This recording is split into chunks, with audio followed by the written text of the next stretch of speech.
am Caitlin Jalala. I've been with the Twin Parks Montessori for 6.5 years.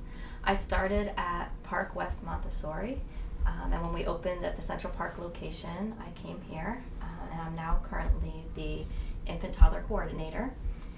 When we started with progress reports, when I first started the progress reports, we had an anecdotal format where we had 4 sections, and we wrote about a paragraph per section. The sections had categories such as physical development, social emotional development. That's how it began. I'm Stephanie Whalen. I'm the education director at Park West Montessori School, a sister school of the Twin Parks schools. I came in 2010, about 5 years ago, in the summer, and the first meeting that we had to do specifically with progress reports. At that time, the progress reports contained a developmental profile and a narrative after each section of the developmental profile. We were exploring the comments at that time that the teachers and parents had given concerning the progress reports.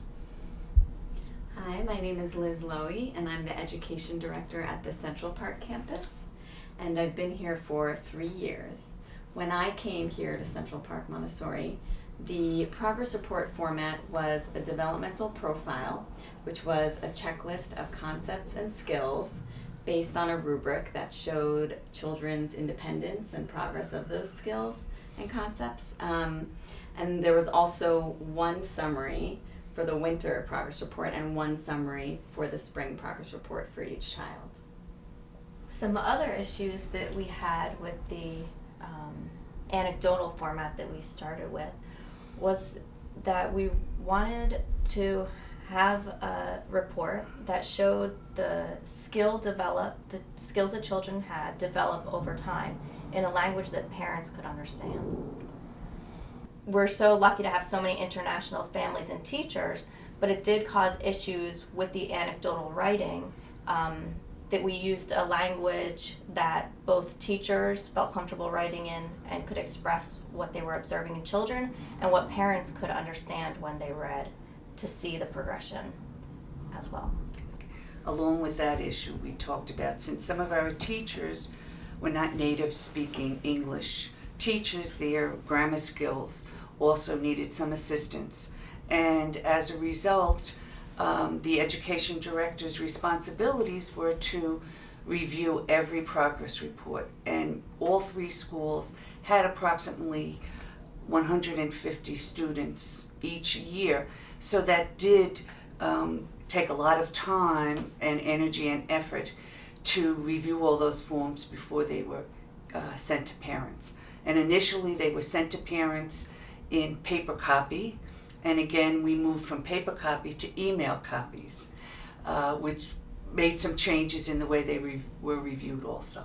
Mm-hmm. And just going back to what Caitlin said, that some of our international teachers where English is a second language, making sure that they really understood how to write about a child's progress and making sure that they understood that if a child was capable of doing certain activities and using certain materials, which concepts and skills were they displaying in that independence.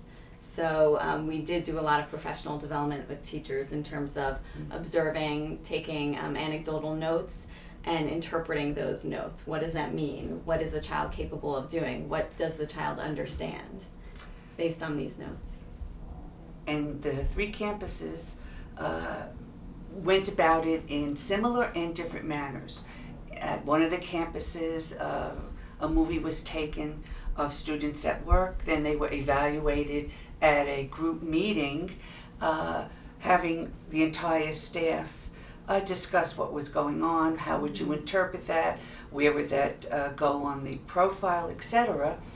Another campus critiqued a classroom, and then they came back and they shared that information, and then again decided where they would go on the different profiles.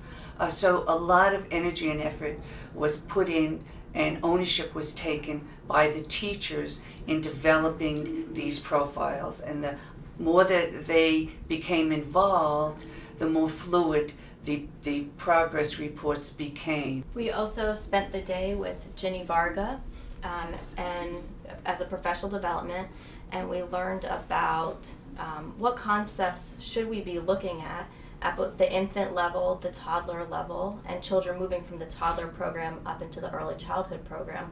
What concepts are should be focuses of ours, and what are important for us to look at the development over time. Along with that, we developed certain forms, observational forms that the teachers used in the classrooms. Those too evolved over time. I remember one was 8 or 9 pages long per child, and we felt like the teachers were holding a telephone book every time they were observing the children. And it was the enthusiasm of the staff that they wanted to include every single thing that could be observed. Again, that was brought back to the teaching, to the groups, and it was modified, it was organized in different manners. So those observation forms that Stephanie is talking about, we do give those to every classroom at the beginning of the year. And of course, these observations are ongoing throughout the year, every year. It's something that we continuously talk about in our lead teacher meetings, in our assistant teacher meetings.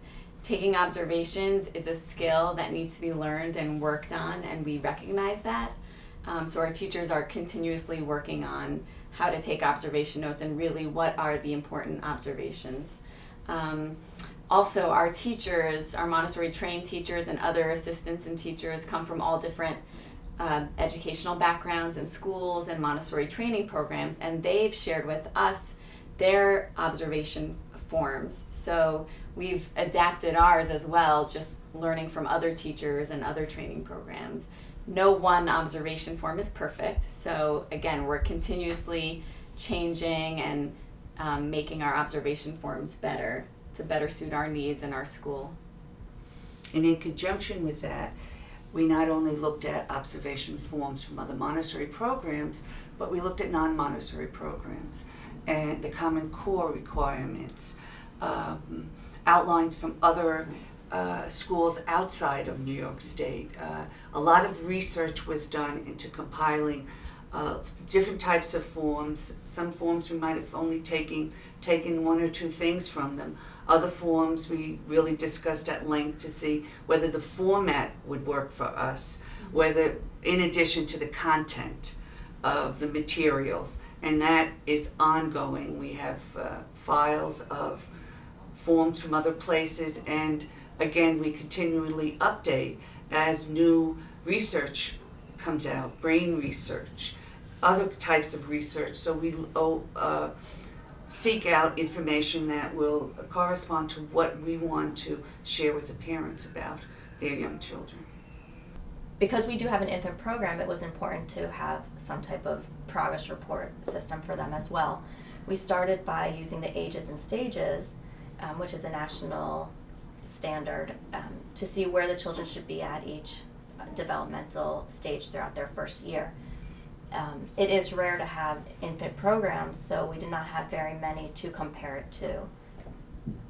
As well as helping to refine and devise the progress reports, we were in the cycle of our reaccreditation, and the outcomes, the learners' outcomes were very important, and those were developed at each school, and then they were combined together so that we had a fairly sophisticated expectation of learner outcomes in every area, and this was going to be placed in our report that would go to the American Montessori Society for accreditation. This assisted in our development of progress reports because it was a great focus, and that also helped the teachers to focus on what they should be observing. The entire community was involved with the development of the progress reports. The teachers themselves had staff meetings where the focus was on specific areas.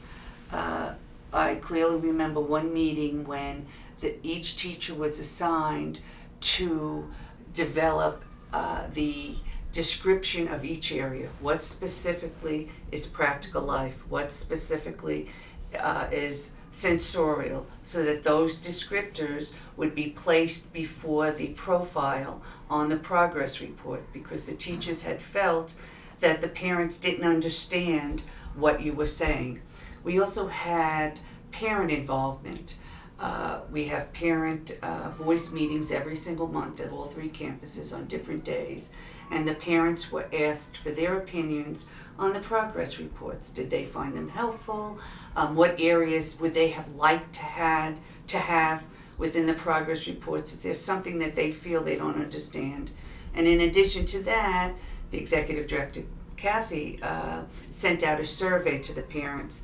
Some of the challenges in creating and developing the progress report had to do with the computer itself.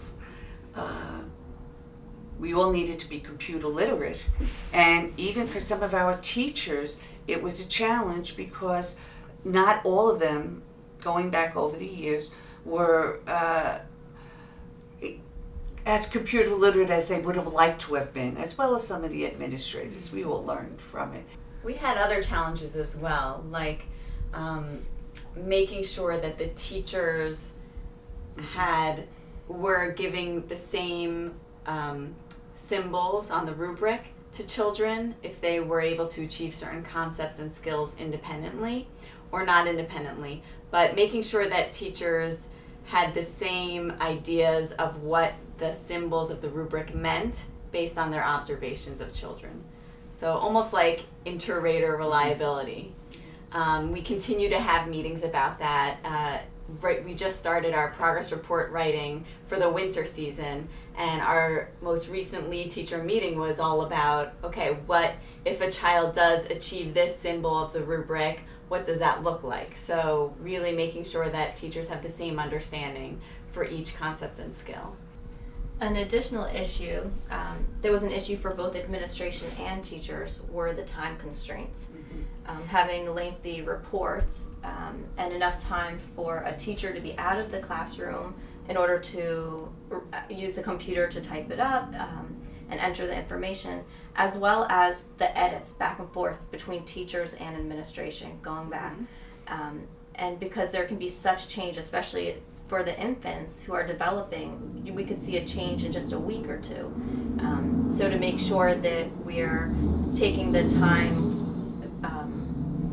not doing the progress reports too far in advance, that we're missing some of these changes before we send them out to parents. So if we could change one thing about the progress report, I'm sure parents would love to have a daily report or video cameras in the classroom even, where they could hear about their child every day. And what I really would hope is that parents understand how much work and how much growth has gone into these progress reports, and how much teachers get to know their child. And I hope that when they read these reports, they really see, wow, my teachers know my child, and they look at the big picture as who their child is, and not that they're looking at the checklist of all the individual marks.